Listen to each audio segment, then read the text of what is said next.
Welcome to Caribbean Noir, where every island has a secret. Step into a world of hidden legacies, ancestral whispers, and stories soaked in salt, blood, and moonlight. Here the spirits speak, the past never sleeps, and no truth stays buried forever. Subscribe, light a candle, turn on your post notifications so you never miss a video, and listen closely. The story begins now. Zora returned to the cafe in the village. She needed signal, needed clarity. The whispers of the forest still danced in her ears, but she had to ground herself. The smell of nutmeg and fresh bread wafted through the open windows, mixing with the low hum of voices and the clatter of cups. Simone greeted her with a tart and a raised eyebrow. "You look different," she said. "Shiny and tired at the same time."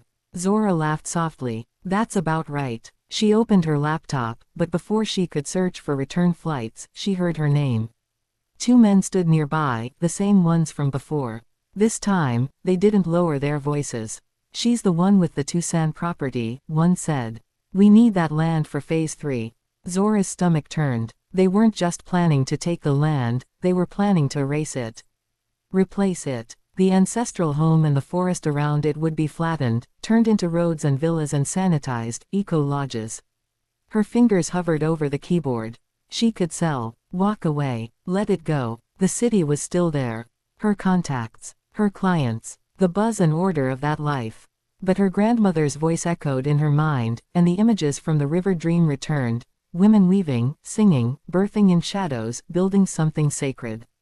A memory bloomed in her chest, a time when Anita had lifted her into a basin of cool river water and whispered a prayer Zora never understood, until now. She closed the laptop and stared out the window. The world outside kept moving, but inside her, something had rooted. The wooden floors she walked on, the garden paths beneath the moss, the old stones that lined the well, they were more than scenery. They were testimony, blood in wood, echoes in earth. Simone returned with a second tart and placed it gently beside her coffee. "You all right?" she asked. Zora looked up, startled. "I will be," she replied. But even as she said it, she knew she wasn't the same woman who walked into this cafe days ago. Something had shifted. Not dramatically, not yet. But like the first breath after diving too deep, sharp, undeniable, necessary. This wasn't just land. It was legacy. And it was speaking to her now, louder than ever. That night, Zora lit one of the old candles Mama Zelda had left behind. Its flame flickered with a strange life of its own, casting long shadows on the walls that seemed to shift as she moved. She placed the pendant she'd found earlier in her palm, rubbing her thumb across its surface as though it could tell her something she hadn't yet remembered. Then she lay back on the bed, the journal still open beside her, its pages yellowed and curling at the corners. The sounds of the forest filtered through the shutters, a lullaby of crickets, rustling leaves, and the distant hoot of an owl. The night was humid, clinging to her skin like a veil. Sleep came quickly, but it wasn't restful. Zora found herself standing at the river again, its silver surface glowing under a sky crowded with stars. The air buzzed, thick with energy. The leaves above her shimmered, as if charged with static. Cecile was there, waiting. She wore a different crown this time, woven with feathers and sprigs of basil. Her white dress flowed around her like mist. "You carry the light now," she said, voice low and resonant. "But you are not alone. We never were." She gestured, and figures emerged one by one from the shadows lining the banks of the river, some barefoot and cloaked, others with beads in their braids and moonlight on their cheeks. They bore baskets of fruit, bowls of water, children wrapped in colorful cloths. Their presence pulsed like a heartbeat. Zora's breath caught. They weren't strangers. Their eyes held hers with recognition, not expectation. She saw flashes, ceremonies, songs, herbs. Pressed to foreheads, laughter echoing across valleys. These were her bloodlines, living echoes of the women who had held the world in their palms. She opened her mouth to speak, but the river stirred. A low growl rolled across the water. It darkened, thick and oily, as a shape emerged, amorphous, looming, hungry. Cecile's smile faded. "It is awake now," she said, stepping closer. "It knows you've returned. Be careful who you trust. Light does not travel without casting shadows." Zora's heart raced. Her hands trembled. She felt the pendant in her palm heating like it held fire. Just before the shadow reached the riverbank, she jolted awake, breath ragged, the sheets damp beneath her. The candle still flickered on the nightstand. The pendant was in her hand, warm, pulsing like a second heart. She sat upright, the weight of the dream heavy in her bones. She wasn't just dreaming anymore. She was being called. The days that followed the fire were heavy with silence. Even the birds seemed to pause, their usual morning songs subdued, as if the forest itself was holding its breath. Zora moved through the house like a woman wearing new skin, tentative but changing. The pendant never left her neck now, its warmth a steady presence against her collarbone. Mama Zelda's visits grew less frequent, not because she was withdrawing, but because she understood Zora was learning the rhythms of the house and the land in her own time. The ancient wooden beams creaked softly underfoot, and the scent of cedar mixed with lemongrass seemed to whisper secrets in the quiet rooms. At night, the dreams deepened, pulling Zora into other worlds. Not only did she see Cecile, the fierce and gentle ancestor who had greeted her by the river, but other women appeared, strangers and familiars intertwined. One woman had ash-streaked braids and carried a baby wrapped in rich indigo cloth, her face lined with both weariness and fierce love. Another crushed fragrant herbs with bare hands, her voice lifting in a song that seemed older than the island itself. Their languages shifted and melded, French Creole, Twi, English, and their clothing ranged from flowing calicos to finely embroidered dresses. But each held the same light, the same burden of memory and power, passed from mother to daughter across centuries. One night, when the moon was full and hung low in the sky, Zora woke to a soft whisper carried on the wind. It was her name, called out from the forest, gentle yet insistent. Drawn outside, she stepped barefoot into the cool night air. Fireflies danced around the breadfruit tree, their tiny lights forming a perfect circle. As she stepped into the ring, the wind stirred suddenly, lifting her hair and the hem of her dress like a veil. Then, clear and steady as if from her grandmother's own lips, came a voice. "What they burned, you will regrow." Zora closed her eyes, clutching the pendant to her chest, and whispered back, "I hear you." The forest seemed to exhale around her, alive and watching, as if acknowledging that the work was just beginning. An unexpected email came that week. Her old firm in New York wanted her back. A position had opened, one she had longed for once. A leadership role, a lucrative offer. They could fly her out in 3 days. Zora stared at the screen. The numbers were good, the title impressive. And yet, the thought of leaving the house, the altar, the journals, made her stomach twist. She walked outside, sat under the mango tree, and tried to imagine Manhattan. Glass towers, suits, strategy calls. It all felt like a different life. Someone else's. Word spread quickly through the village about Zora's return and the presence she was beginning to embody. Some folks whispered behind hands and closed doors, doubting the New York girl playing bush. Priestess, as they called her. But others came with quiet hope, carrying stories of ailments no doctor could cure, restless children, or grief too heavy to carry alone. Zora welcomed them all, not with promises or miracles, but with open ears and hands steeped in the knowledge passed down through Mama Anita's journals. The small kitchen table became an altar of healing, jars of dried herbs, calabash bowls, fresh ginger, and neem leaves. Zora brewed teas and mixed poultices, learning each scent and taste as if memorizing a new language. She listened to every story, weaving them into the tapestry of the house's history. The scent of lemongrass and smoked cedar lingered in the air, grounding the space in both earth and spirit. Mama Zelda visited often, bearing gifts of fresh fruit, rosemary bundles, and stories from the hills. Her presence was steady, like an ancient tree, her eyes bright with knowing. "They're watching," she told Zora one morning, placing a single hibiscus flower in her hair. "The ones from the hills, the ones you see in your dreams. They're proud. The blessing is yours now." Zora felt the weight and warmth of those words settle deep within her. The house no longer felt empty or haunted, it was alive, breathing with the memories of generations. With Mama Zelda's guidance, she prepared for the first ceremony, a gathering meant to honor the ancestors and reclaim the land's sacredness. She gathered what she needed: bundles of herbs, firewood, calabash bowls, and white cloth. Only a few trusted villagers were invited: Simone, Mama Zelda, the elders who carried the village's stories, and the children who played near her gate. At sunset, they walked together into the forest, their footsteps soft on mossy earth, the sky ablaze with the colors of dusk. In a clearing near the scorched hillside where the fire had once raged, they formed a circle. The wind stilled, and the trees seemed to lean in closer, listening. Zora stood at the center, her heart pounding with both fear and resolve. She poured water into the earth, sprinkled crushed hibiscus, lit a small fire, and placed the pendant in a carved wooden bowl. Then she spoke, her voice steady and clear. To the ones who came before me. To the ones who will follow. Let this ground remember your feet. Let these trees hold your names. Let this house be more than wood. Let it be memory. Let it be sanctuary. The fire crackled as the wind picked up, carrying the scent of hibiscus and sage. The children began to sing softly, voices weaving through the night like a blessing.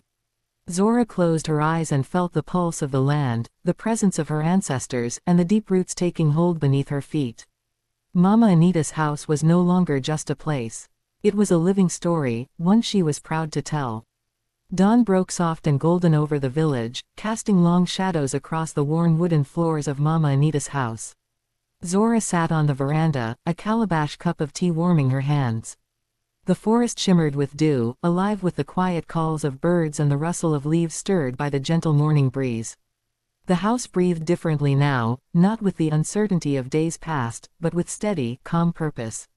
Her laptop sat unopened on the table beside her. For the first time since arriving, she didn't feel the need to check emails or scan through endless to-do lists. The work she had here was real, tangible, and carried in every leaf, stone, and whispered story. She reached for a journal she had started, its pages still fresh and blank in places. This journal was hers, a place to write not only the history of the house but the stories of the women who had come before and those who would come after. Down the path, a young girl approached with wide, curious eyes and a mass of wild curls bouncing as she ran. "Miss Zora," she called, voice bright and hopeful. "Can you show me the plants that sing?" Zora smiled, warmth blooming in her chest. She stood, brushing the hem of her linen dress, the sunlight catching the pendant that rested against her collarbone. "Of course," she said, reaching out her hand to the child. Together, they walked toward the garden where rows of herbs and flowers grew in soft, untamed beauty. The air was thick with the scent of lemongrass, rosemary, and the faint sweetness of hibiscus.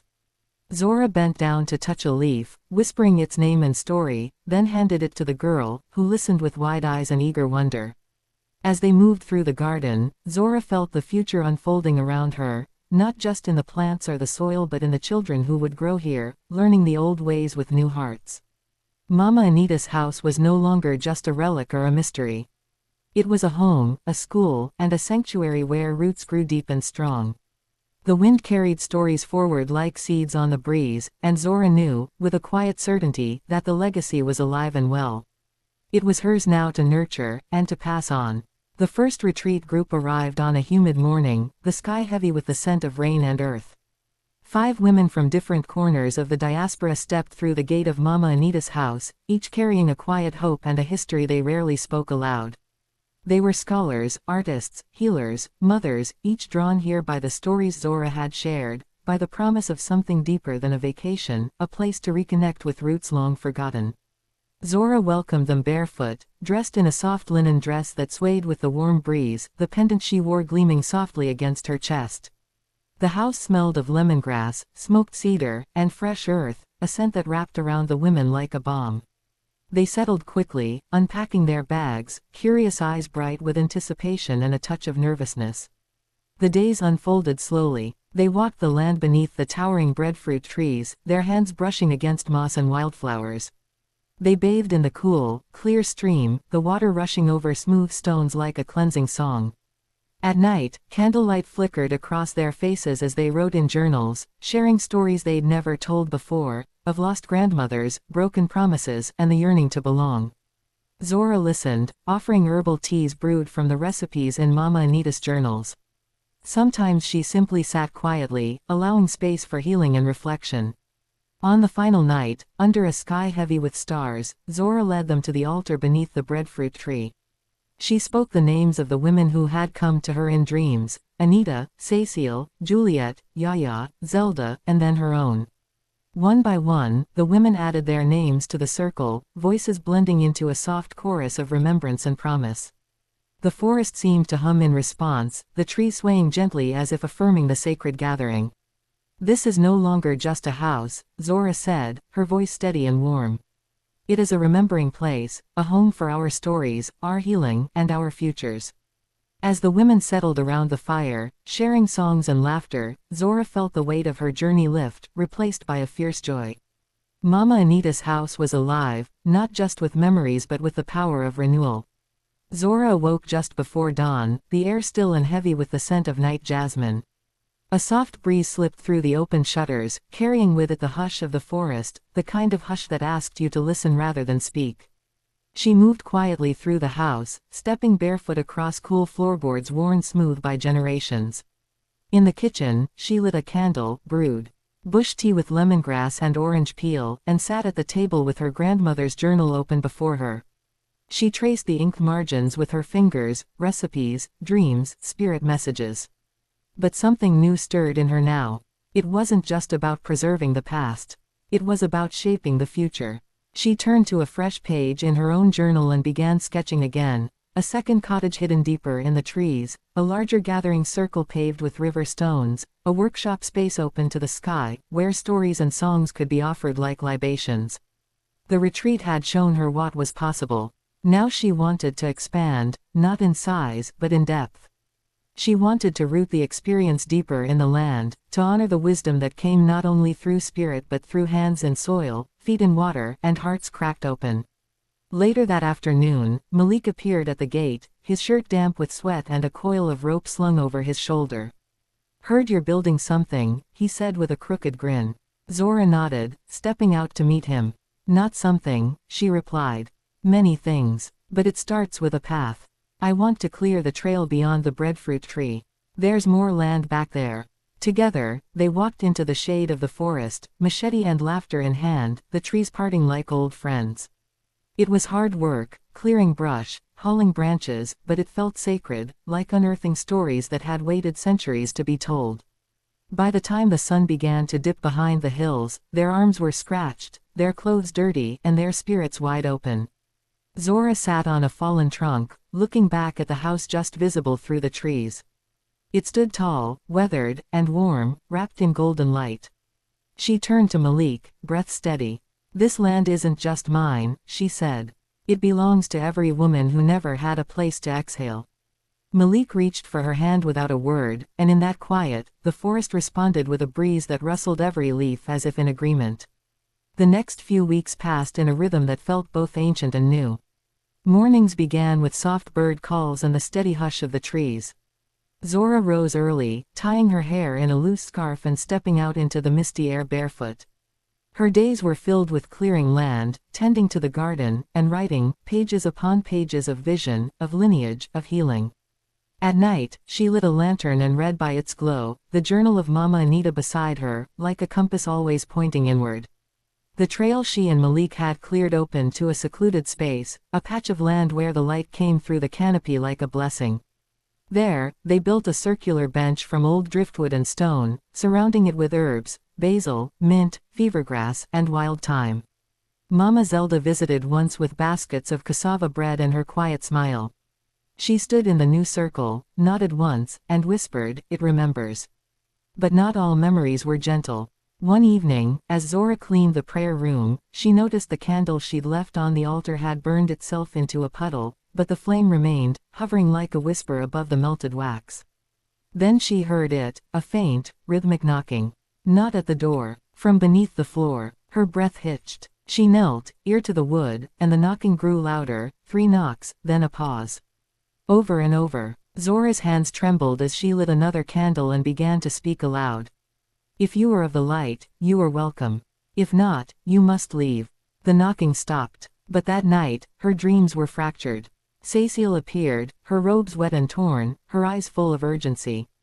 "The line is strong, but not all spirits rest," she said. "There are those who resent the living, who fear the return of the women who remember." Zora awoke with a start, sweat clinging to her neck. She could still hear the knocking, echoing in her bones. It wasn't just ancestors watching now. Something else had stirred. By morning, she found black feathers scattered across the garden path, no birds in sight. She gathered them carefully, one by one, and laid them on the altar. The message was clear. The house was sacred, but sacred spaces must also be protected. Zora spent the next day in silence, letting the rhythm of the forest settle her nerves. She prepared a protection bath the way Mama Zelda had taught her, boiling bay leaves, basil, camphor, and a sprig of wild marigold in a heavy iron pot. As the mixture steeped, she filled the basin under the breadfruit tree, letting her body move instinctively, like she'd done it 100 times before. She poured the steaming herbs into the cool water, stirring it clockwise with a wooden ladle passed down through her family. She stripped off her linen dress and stepped slowly into the basin, the blend stinging slightly as it touched the scrapes on her arms. As the water settled around her body, so did the energy. Her breath deepened, her spirit quieted. She whispered a prayer, not from the journal, not from memory, but from somewhere deeper, something her bones seemed to know. When she emerged, wrapped in white cloth and dripping with purpose, the house felt still again. No knocks, no whispers, just the creak of the floorboards and the soft song of birds outside. But Zora didn't relax. Not yet. She knew how shadows worked, how they waited for the lull before striking again. That afternoon, she called on Mama Zelda. The elder arrived without being asked, as if she'd already felt the disturbance. She wore a cobalt blue headwrap today, her arms heavy with brass bangles, her skirt brushing the ground like a whisper of rain. She carried a pouch of dried herbs, a single white candle, and a mirror wrapped in cloth. Together, they moved through the house, Zora carrying the candle, Zelda holding the mirror. In every corner, Zelda waved her herbs and spoke in an older tongue, one Zora couldn't fully translate but deeply understood. It was both song and warning. When they reached the prayer room, Zelda paused. "This is where it came through," she said quietly. "Some doors open from your calling, yes. But some were left ajar by grief, regret. By women who died before they could pass on properly." Zora knelt and placed the candle at the center of the room. "So how do I close it?" "You don't," Zelda said, her voice gentle but firm. "You don't close the door. You stand in it. You speak. You remind what's beneath that it has no power here unless you give it." Zora nodded slowly. She wasn't the frightened woman who'd arrived from Manhattan weeks ago. She wasn't even the woman who had lit her first candle. She was something else now, shaped by fire, by water, by blood and dream. "I'll keep the house," she whispered, eyes fixed on the flickering flame. "But the house will keep me too." The rain returned in the middle of the night, steady, rhythmic, a lullaby on the rooftop.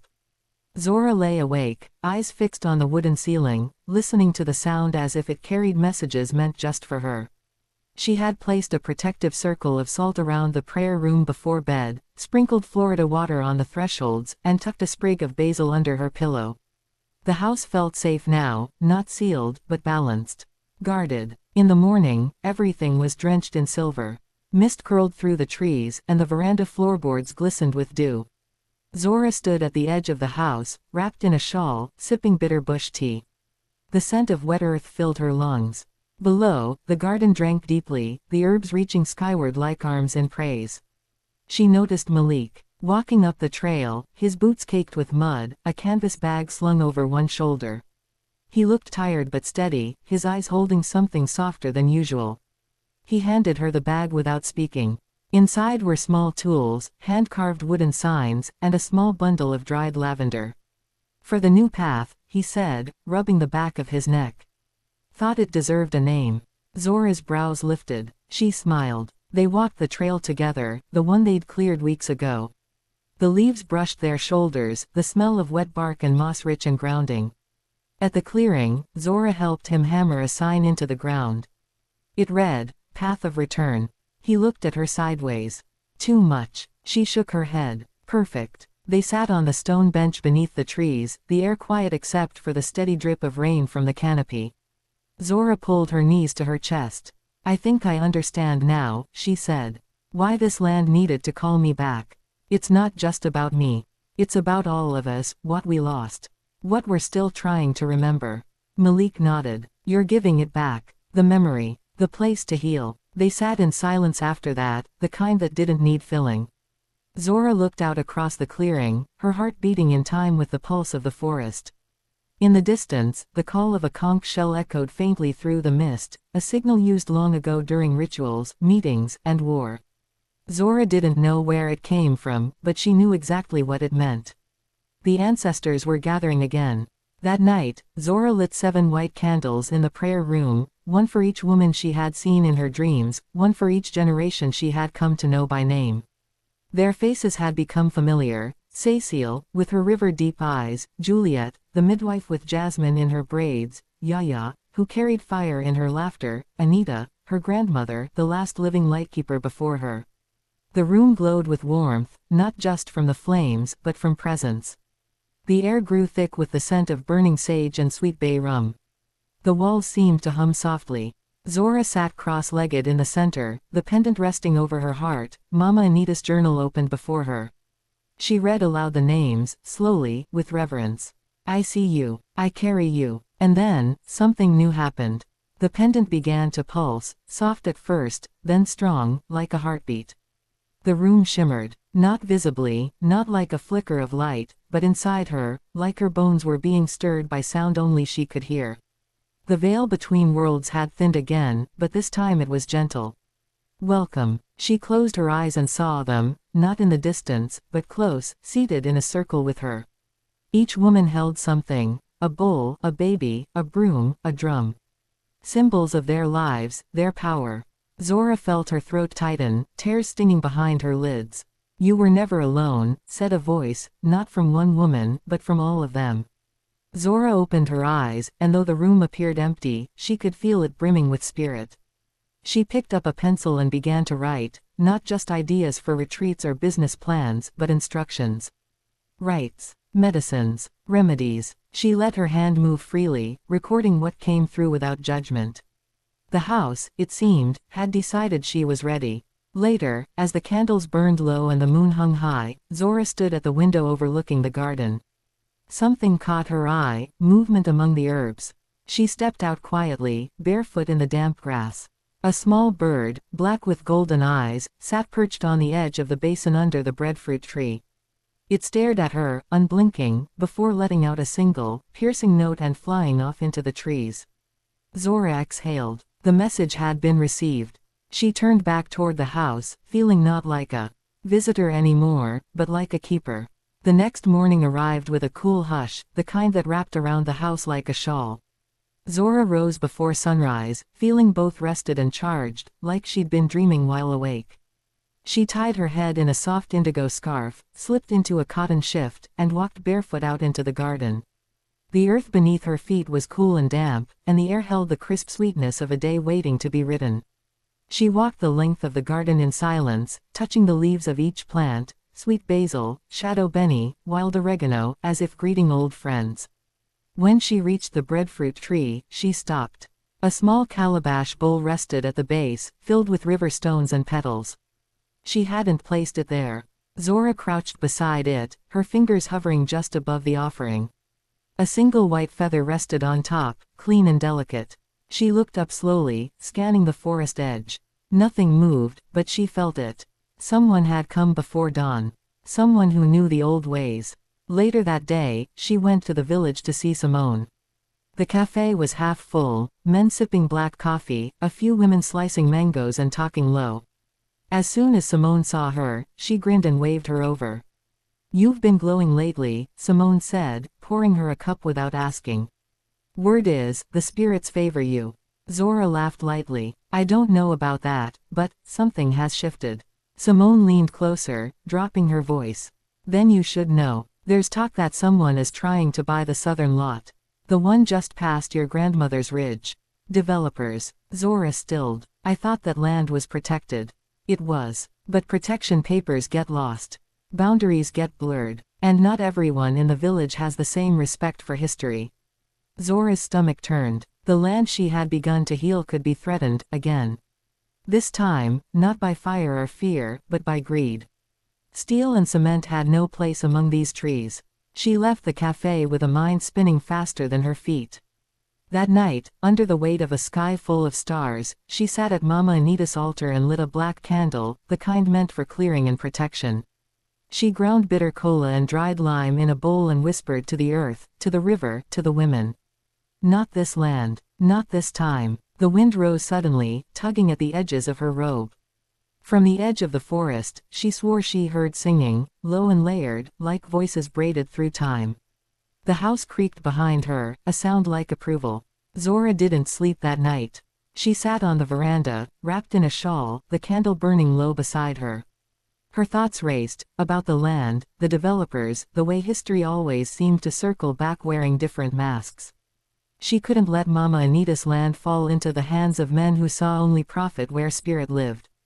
By sunrise, she had a plan. She reached out to Anita, one of the retreat women, a lawyer based in St. Lucia with deep roots in environmental protection law. By noon, they were on a video call, Zora's laptop propped on a stack of books beneath the old breadfruit tree. "I'll need copies of the original deeds, ancestral titles, anything you have that proves this land is sacred and passed down," Anita said. "And if we can prove cultural significance, that gives us even more power." Zora nodded, her mind already sorting through the dusty papers in Mama Anita's trunk. "There's more than paperwork," she added. "There are stories, songs, a whole history written in prayer and bone." Anita smiled. "Then we use it. All of it." Over the next few days, Zora dug through everything. Journals, faded photographs, maps drawn by hand. She called Mama Zelda, who came with a pouch of documents wrapped in cloth, tied with twine and reverence. "This belonged to Cecile," she said, eyes misty. She knew this fight would come again. Together, they sat at the kitchen table, sorting through names and dates, signatures pressed into yellowing paper with wax seals. Zora transcribed every detail, her hands aching by nightfall but her spirit steady. Meanwhile, Malik and a few villagers cleared more of the land's borders, hammering handmade signs into the ground, "Ancestral land, no trespassing." Rumors spread that a buyer had already flown in from the States, eyeing the hillside for a private eco-resort. But Zora wasn't afraid. Not anymore. She stood in front of Mama Anita's house that evening, feet firm on the earth, hair loose around her shoulders. The trees rustled with wind and knowing. She raised her voice, not shouting, but rooted. "You will not erase us," she said, to no one and everyone. "We're still here." And the forest, as if in agreement, exhaled a long breath of wind that danced through the trees, rustled the herbs in the garden, and flickered the candle on the altar inside. The land was listening. The next morning, the village was buzzing. Word had spread that a man in a linen suit and dark glasses had been seen speaking with local officials. Zora walked through the marketplace with her basket in hand, her presence quiet but commanding. Some greeted her with warmth, others with curiosity, and a few with wary glances. Not everyone understood what she was trying to do. And not everyone wanted the past to stay rooted. At the cafe, Simone waved her over with urgency. "He was here," she whispered. "Asking questions. Talking about bringing jobs and new infrastructure. Some people like the sound of that, Zora." Zora sat down slowly, her fingers tightening around the basket handle. "But they don't understand what they're giving up." "No," Simone said gently. "They don't remember like you do." Back at Mama Anita's house, Malik was already waiting. He stood at the edge of the garden, staring out toward the ridge line where the forest thickened and the soil turned red and rich. "He's trying to offer money to the old families," he said without turning. "One of them already agreed to sell a parcel near the ravine." Zora felt it like a blow to the chest. That land held the ruins of an old midwife's hut, Cecile's hut. She'd seen it in visions, tucked beside the stream where women once gave birth under the moonlight. "We can't let him carve this place apart," she said. Malik turned, eyes hard. "Then we need more than stories. We need to bring people here, to show them why this land matters. Let them see it, feel it." Zora nodded slowly. "A gathering," she said. "Not just for healing, for remembering, for reclaiming." Over the next few days, she and Malik worked side by side preparing for what they called, the night of the return. Word spread through the village and beyond, an invitation sent by WhatsApp, by word of mouth, by spirit. Everyone was welcome, but especially the descendants. The daughters and granddaughters, the ones who had forgotten where they came from. They cleared the garden, decorated the altar, and lit lanterns to line the path. Zora crushed herbs, Mama Zelda baked cassava bread and whispered over bottles of bush rum, and the drum group from the next village agreed to come. That night, the forest came alive, not just with people, but with presence. Zora stood beneath the breadfruit tree, the firelight catching the copper in her skin, her voice strong and clear. "We are not just visitors here," she said. "We are the daughters of this soil. And it remembers us." From the shadows, voices responded, not just in words, but in weeping, laughter, song. The land had spoken. The people had returned. The night of the return lingered long after the last drumbeat faded into the trees. People had danced until their feet ached, cried into each other's arms, and sat in stillness beneath the stars. The energy was unlike anything Zora had ever known. It wasn't just ceremony, it was a rising. A remembering. The next morning, remnants of the gathering still clung to the garden, scattered flower petals, empty calabash cups, the scent of sweet herbs burned clean. Zora walked barefoot along the path, stopping at the altar, where someone had left a note scrawled on brown paper. "My grandmother's name was Amelie. Thank you for helping me find her again." Zora pressed the paper to her chest. The names were coming back. The stories were returning. By mid-morning, Anita called with news. "We found it," she said. "An old ordinance, tucked away in a subfolder no one touched in decades. It names your family as spiritual stewards of the land, with rights that predate private sale. If we file this with the Cultural Heritage Office, it'll trigger an investigation. That means time. Time to gather more voices. Time to protect." Zora's throat tightened. "That's what we need. Time." But even with the law on their side, the pressure grew. The developer, whose name was Mr. Blake, returned, this time requesting a private meeting. Zora agreed, but only on her terms. She met him at the edge of the property, beneath a canopy of bamboo that groaned and creaked in the wind. He stepped out of a sleek black SUV, his button-down shirt too crisp for the damp heat, his smile tight. "You've made quite an impression," he said, voice smooth like radio static. "But I think we can help each other. You keep the house. I take the ridge. We both win." Zora's expression didn't change. "This land doesn't belong to me," she said calmly. "It belongs to my ancestors. And they're not for sale." He blinked, his smile faltering. "Be reasonable. You're sitting on opportunity. You could have funding, publicity, expansion." "I already have everything I need," Zora interrupted. "Roots, vision, and protection." Behind her, Mama Zelda appeared without a sound, dressed in deep green, her eyes fierce. Beside her stood 3 other women from the village, all older, all silent. They didn't speak. They didn't need to. Blake looked around. The silence pressed in on him like humidity. "Right," he said, voice thin. "Then I guess we're done here." He turned and walked back to his car. Zora exhaled slowly. "It's only the beginning," she whispered. And somewhere in the trees, a breeze stirred, a soft murmur, as if Mama Anita herself had just smiled. The days grew warmer, the forest humming with life as the rainy season began to ease. Zora worked tirelessly, organizing community meetings, preparing legal documents, and deepening her connection to the land. She felt more rooted than ever, her footsteps lighter but her purpose heavier. The retreat space blossomed with wildflowers and freshly tilled earth, the scent of neem and ginger mingling in the air. One afternoon, Malik arrived carrying a worn leather satchel filled with books and artifacts. He smiled softly as he set them on the kitchen table. "Found these in the village archives," he said. "Old stories, songs, and maps that might help." Zora's eyes sparkled with gratitude. "Thank you. Every piece matters." Together, they pored over the materials late into the night, hand-drawn maps showing hidden springs, faded photographs of women in ceremonial dress, and scripts of chants sung in Creole and French. It was as if the voices of their ancestors whispered through the pages, guiding them. But amid the work and discovery, a new tension threaded through Zora's heart, her growing feelings for Malik. He was steady, kind, and deeply connected to the land, but she hesitated. Could she blend love with the weight of her responsibility? Could she allow herself to lean on someone else when the path was so uncertain? One evening, as the sun dipped low, they sat on the veranda watching fireflies flicker like distant stars. Malik reached out, brushing a stray curl from her face. "You don't have to carry this alone," he said gently. Zora's breath caught. She looked into his eyes, warm, patient, unwavering. I'm scared, she admitted. Of losing everything. Of failing. He smiled, his hand covering hers. We'll face it together. This land, this legacy, and whatever comes next.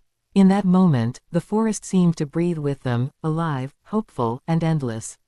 The morning air was crisp and bright as Zora stepped out onto the veranda, the house bathed in soft golden light. The retreat had grown beyond her wildest hopes. Women from across the diaspora had come to heal, to remember, to reclaim their stories. The garden was lush, the fire pit polished, and the altar vibrant with offerings. Mama Anita's legacy was alive, pulsing through every leaf, every breath. Zora wore a flowing white dress, embroidered with deep green leaves and subtle gold threads that caught the sun. Around her neck hung the pendant, now glowing faintly, as if infused with all the strength she had gathered along the way. Malik stood beside her, his hand warm in hers. Together, they watched as the first group of retreat participants arrived, their faces eager and full of hope. The journey had not been easy. The threats, the doubts, the loneliness, they had all tested her. But standing here, she knew she was no longer the woman who came from New York to sell a house. She was a keeper of stories, a bearer of light, a daughter of the forest and the women who came before. As the sun climbed higher, a soft breeze stirred the curtains, carrying with it the scent of wild jasmine and fresh earth. Zora closed her eyes and whispered a prayer of thanks, to her grandmother, to Cecile, to Mama Zelda, and to the ancestors who had never left. Her voice was steady and clear. This is our home, our story, our power. The house held its breath, then seemed to sigh in response, a promise fulfilled. And deep in the forest, the trees stood tall, guardians of the past and witnesses to the future. The end. Some journeys lead us back home. Not just to a place, but to a truth buried in our bones. Mama Anita's house was never just wood and walls. It was memory, magic, medicine. And now it is a sanctuary for every woman who forgot she came from power. Her story ends here, but your remembering begins. Be sure to like, comment, and subscribe, and share if you felt the roots rise through this story. Join us for the next tale where history whispers and spirits still speak.